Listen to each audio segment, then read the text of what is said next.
The thing is, and I've noticed this recently, some families go into real depth in teaching their kid or kids the reasoning behind money, the way money works, and the way money buys us products.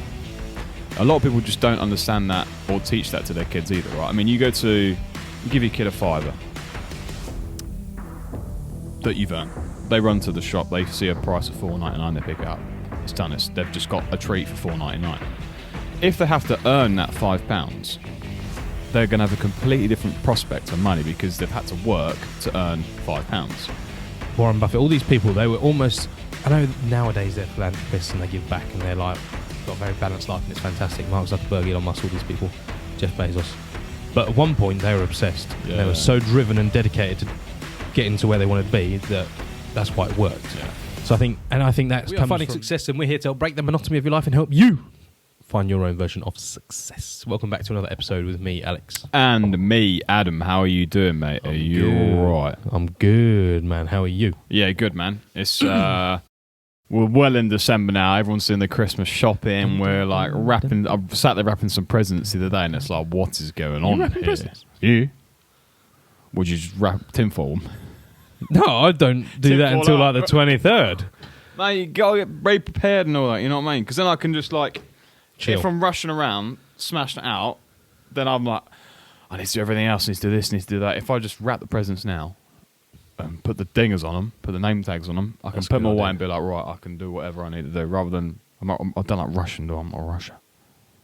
That's a good idea. That I should. Well, I've not actually bought. I have bought. No, it's not really mine. It's for my sister, for her fella. So it's not even a gift that I'm giving to someone. Not done anything really. Brian, it's the 10th of December. I don't know what to get anybody. What do you get them? Stuff. Tat. Stuff. Problem is, I hate asking what they want as well. Yeah. That's the worst thing, because you're like, what do you want for Christmas?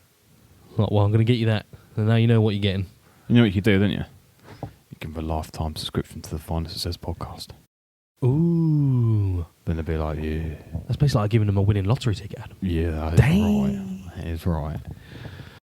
How was your week anyway? We haven't spoke about that yet. It was cold. Now, to be fair, this week's been not as cold as it. We had like a frost week, didn't we? The other week, where it's really, really cold a week, and this one's not been too bad. It's been all right. It's been manageable. Yeah.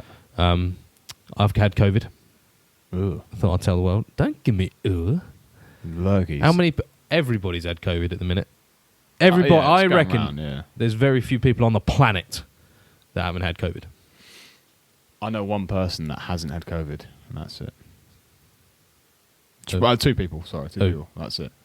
Two of my friends. Oh, all right. I thought you were going to say celebrities then. No, that's it. Just two people. That's nothing. That's nuts, isn't it? Out of my friendship group. How have they done that? I don't know. Just immune, naturally immune. Oh, just luck. It's got to be, innit? Not very social characters. Yeah, just sitting in the room all day working, obviously. Gamers. Weirdos. Yeah, not like us. Oh, three then, actually. My brother. I was kidding. Never had it, really? I don't think so. No, fucking hell. Yeah, nuts.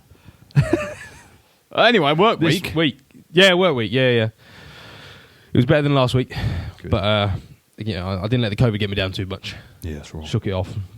I'm actually stronger than COVID, so... Odds now. Yeah, exactly. So that was, it was good. What about yourself? Work week? Yeah, chill, mate, to be fair. I been doing a lot of research, obviously because we're slowing down for Christmas now, everyone is, so we're banging out the research for companies to invest in. Found a few that I quite like.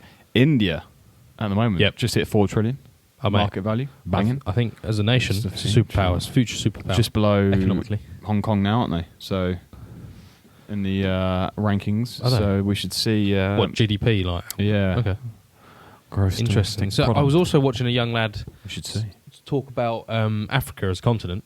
Yeah. Do you know, all but 2 countries in Africa could pay off their national debt in less than a year.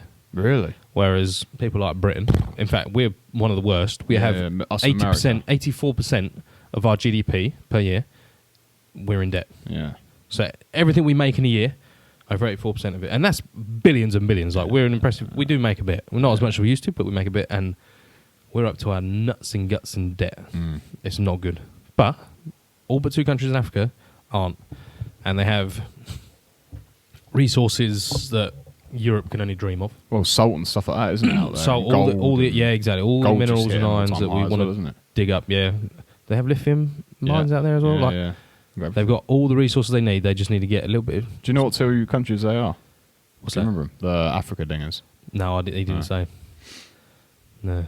Be nice to do a research on that because it could be. We I'm could do- not sure what their financial prospects are, as in their stock markets and stuff, but mining wise, Bah, exactly. Now the thing is, at the minute, a lot of like Russia has a lot of mines out in Africa. yeah, I think some Australians do as well. Americans like it's not all wholly. it's not Africans. African. Yeah, Yeah, but African I'm sure over companies. time they'll start to get on top of their stuff. So he also said that in 1977, the total US GDP was X. That's currently what Africa is at the minute. yeah, So, you look at America now, like 50 years later, yeah. superpower. Almost at the end of its superpower. It is. Yeah, Give Africa 50 years, who knows what they could do. If they do it well, it could be could be the future. But I think you're also right with India. Yeah, That's going to be a superpower, economic superpower. The amount of money they could output to the world is incredible. yeah. Well, I've just seen that Tata, the Tata. I don't know how you say it. Tata. Yeah, I don't know. They've just approved to make a new iPhone plant, so they're going to be banging out some iPhones out there. They are what? As in they build the plant, or I think they build the plant and run the production line because Apple outsource. everything. Yeah, Yeah, so they're just going to be banging out iPhones left, right, and centre out there. So that could be I didn't know like the area that a lot of iPhones come from. Okay. Another area that a lot of iPhones Yeah. come from. that. I know Amazon have been desperately trying to break India Yeah, they have. because their population it's the biggest population in the planet. One of, yeah. They've been desperately trying to get there, but just can't break it at the minute. I think that's going to be their goal before the end of the century is break India. I mean, it wouldn't surprise me because it's just such the economic growth that they have out there. The is potential just is- unreal, yeah. Unmatched. And something like there's quite a few world's richest people Yeah, in yeah, the yeah. Forbes list Yeah, that are there's coming some from, wealthy, yeah. India now. So there's Look at the British Prime Minister. He's from Indian background. Yeah. The CEO of Google, Indian background. Manish Pabrai. Yeah, oh my word, one of legendary investors. Yeah. There's some smart people that can do some real good. Yeah. In the They're all world, coming and- from there. They're all coming from there. There's something going on. There's something in the food, man. Yeah, there is. Well, on that case, what are we going to talk about today? Going to India? What do you want to talk about? Not quite. But I want to talk about, we spoke about it last week. We spoke about two things or three things last week. We spoke about good old Charlie, bless him. Yeah. We also spoke about one of your mates having a bit of a future for his child. Yes, that is right. So we spoke about like setting up a little ISA or stock and shares ISA or putting some savings away for your kid in the future. And that's a great thing to do because when they turn 18, they've got all this money to work with. The thing is, and I've noticed this recently, some families go into real depth in teaching their kid or kids the reasoning behind money, the way money works, and the way money buys us products. A lot of people just don't understand that or teach that to their kids either, right? I mean, you give your kid a $5 that you've earned. They run to the shop, they see a price of $4.99, they pick it up. It's done. They've just got a treat for $4.99.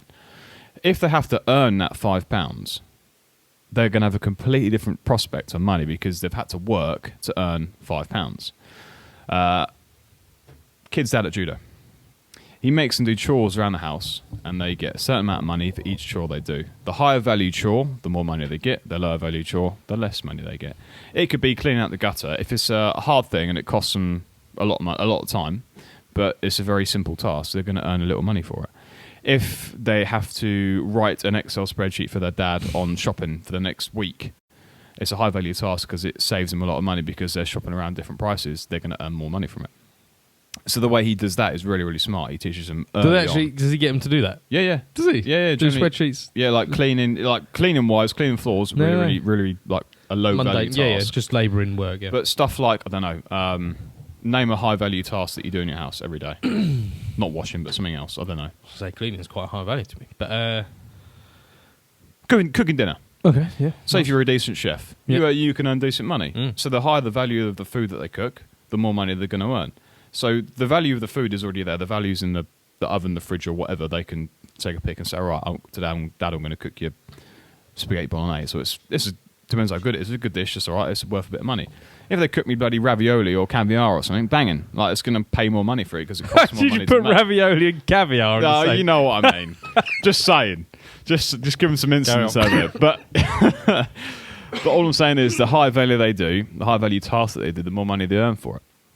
I think it's a great way to teach your kids because we all know that jobs pay differently. A cleaner of a store pays relatively low. Like a retail job pays relatively. It depends on what retail job you do and where you are, but it's relatively mundane. Yeah, if you're like a banker, yep, you're going to get a bit more money. If you're like a CEO of a company because you've spent a long time getting there, you're going to earn more money. For a lawyer, you're going to earn more money. If you're so on and so forth. If you're an entrepreneur, you start your own business, you're going to earn more money.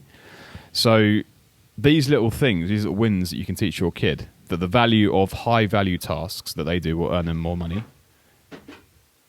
is an amazing thing. Like, I think it's quite a good little thing that they could do. Yeah, nice. In my opinion, I think it's great.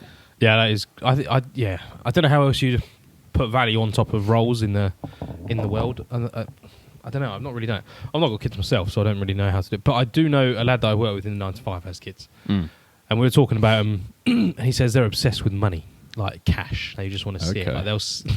He just had some pocket change from like some shrapnel from the pub or something like that. He put it down on his bedside table, went downstairs. Anyway, the next night he went up, it wasn't there. He was like, "Oh, all my money's gone." So he spoke to the wife. "Are you taking that?" It was only like £5 in pound coins or whatever. "You taking that money?"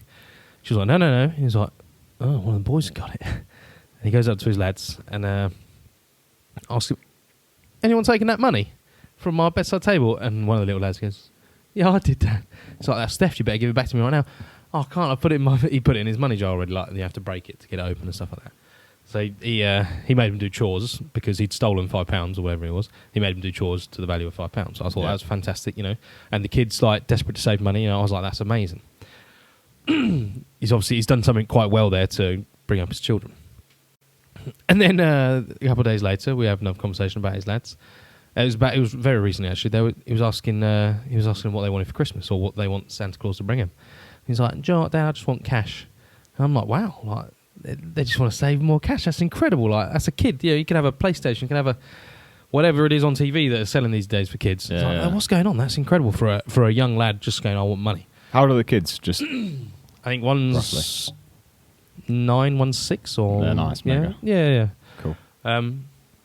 So really young, but to have that like grasp of money is, I think that's very good. Yeah, a bit advanced. Yeah. I don't think I was anywhere near aware of money at that point. No.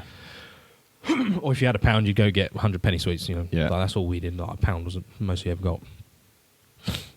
Anyway, so I'm asking them, why do they want cash? Like, they just want to put it in their piggy bank and just leave it? What's the crack with it? No, they want to go and spend it.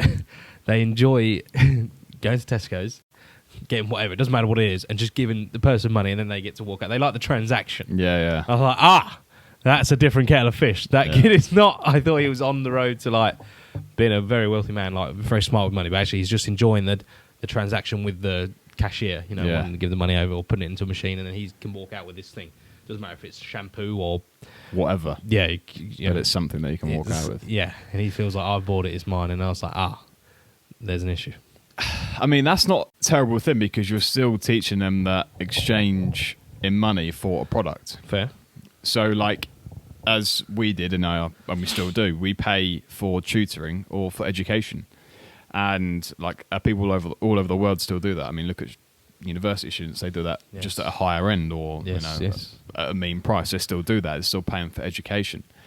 So they're paying for a product. So it's not too bad. But there's a line that you could do, isn't okay, you've bought that product. What is that product going to do for you? Sweets are going to make you hyper. It's pretty pointless. Tastes good, but for a short period of time because it's over with. If you bought a bike, you could do a paper round. So you could earn more money if you invested in a bike. So that's a pretty good idea. Yeah, that's great if you can get that into them. If you can show that's the route, I think that's really, really good. Exactly. If you could show them what you buy can work for you, as in a share. Yep. What you buy can make you more money in the long run. Now, this is what the important step is, because then we can figure out, okay, son, what are you going to buy? Okay, well, Dad, actually, I really like some sweets, but I'm going to go and buy a bike, do a paper round, earn myself £14. I can get more money. I can go and buy a bike for someone else. Then I can pay him to go and do a paper round at £10, I make £14 off him, which means I'll make £4, I give him 10, Romeo done. If you can teach a kid that at that age, even just like at that basic level scalability, just saying, oh, if you just put off buying sweeties and get a bike to do paper round, Yeah. just teaching him that and showing him, oh, now you can buy more sweeties almost, like using that as the leverage. Because now you've got paper round, you can do more papers, you can earn more money, etc. Like, I feel like that's a great lesson to teach kids. But you're still using sweeties as a motivation as that one, so maybe it's not the right one. But it's the right path. Yeah. It's showing them that everything is scalable and you can just keep growing from that point. Out of a quick one to a step-by-step guide, what would you do, or how would you go about teaching your kids about money? What's the first step that you do? Obviously, we spoke about paying into an ISA. That's just something that we would do anyway. Okay. That's like a generational thing that we're going to continue to do, and we always will do. But how would you teach your kids the meaning of money? To begin with, it would be, it's not maybe not the right way of thinking about it now, but it would be doing chores for money. Yeah. Which I know is very in the what Andrew Tate would call the matrix mindset of you go to school, you get a job, and like you give your time for money. Yeah. Which is not necessarily what we want to do, but it gives them the initial ideas of you do something, you get a return. Sort of thing. And from there, I try and grow from there and just keep building off that, I think. But I don't know how exactly I would do that just yet. Yeah. Not sure. What about yourself? Yeah, very similar. I mean, I think like you're right in saying that the initial bit, because they're still so young, to try and show them that you can do more to earn money than just the day-to-day chore is obviously quite hard. But at a young age, the concept of money is quite hard. But if you make it simple by doing chores, it becomes easier. They understand how money works for them. You get this for that. Exactly. Yeah. So it's really simple to do. The thing is also, with our generation, or with their generation, the younger generation, they do have a hell of a lot of time in front of the internet. Yeah. So all you see, I mean, Greg Secker, nearly said it. The guy that posts so many adverts on videos is all you see is I've made 30 grand by doing a run. Oh, it's unbelievable. So when the kid sees that, it changes their kid's mindset. Well, I don't need to go and clean the floors because I can do what Greg Secker does and go for a run and make 30 grand. So they kind of get stuck in this phase of, well, I don't actually need to work to make money. But the actual fact is you have to work to make money. Absolutely. No matter what you do, you have to put in some sort of effort to get a return.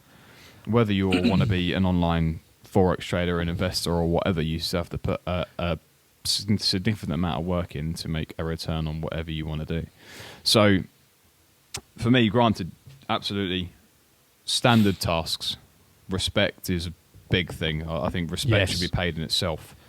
But also reading. I think reading a book earns money. Absolutely. In my opinion, the more books you read, the more educated you become.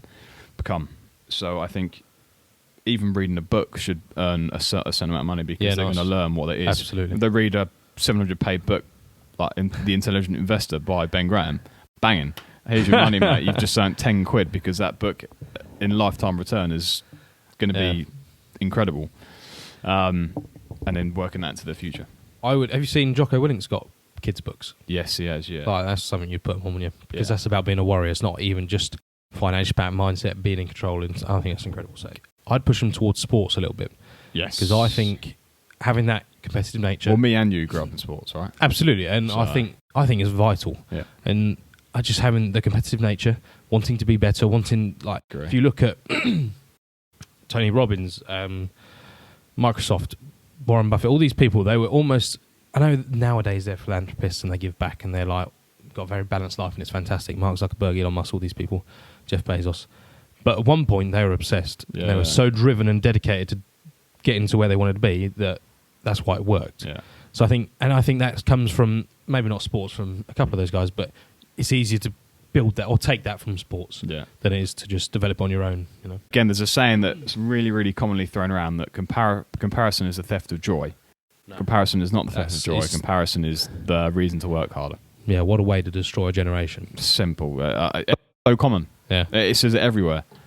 Mums and dads are teaching their kids about it. No, we never got taught that. They'll get into the real world and they'll just fail completely. They'll just be misery and depressed and they'll be really bad human beings because, say they go into sales, they go into car sales, right? There's 5 car salesmen at this dealership. One's really, really good. Just happens to be naturally good salesman. Has got the gift of the gab, you know. The other 4 are very average, right? all working on commission. Yeah. Good car salesman, man. Let's call him Peter. He's earning absolute cash. He's doing really well. Other 4 are like, that's unfair. He's getting paid more than us. So he's selling more cars. Yeah, but I'm still here every day, and they're going to get upset. Then they're going to have that mindset built in from a childhood, saying everyone must be the same, everyone must get equal share. It's not the case. The real world doesn't happen like that. Yeah. We're not in a communism like state. Yeah. Let's just get real. Yeah. World's tough. Teach them early. Yeah. Tell them they lose. Who's it? Oh, did you see Van Persie talking to his? Nah. I think it was Van Persie. Someone was an ex-professional footballer from like our childhood was talking to his kid, and his kid was saying how he played football and he didn't play very well. He was like, oh, because of this and because of that, the coach didn't really help me here, and this person didn't pass it to me here. And he just says to his son, "You sound like a loser." It's like, whoa. Like, you don't hear people talk to their kids like that, but you sound like you're talking like a loser. Everything's someone else's fault. Everything's this person's fault. It's nothing you've done is why you perform badly. Yeah. And you just see the son's like, oh, it's like heart has just dropped Yeah. because his dad's just gotten into him, just gotten to the point. It wasn't in an aggressive way. It wasn't really bad. It was actually really well Projected. spoken to him about it. It was very calm, comfortable. Just you're talking like a loser. Yeah. I don't like the sound of that. That's not how we do it here. And he got into him.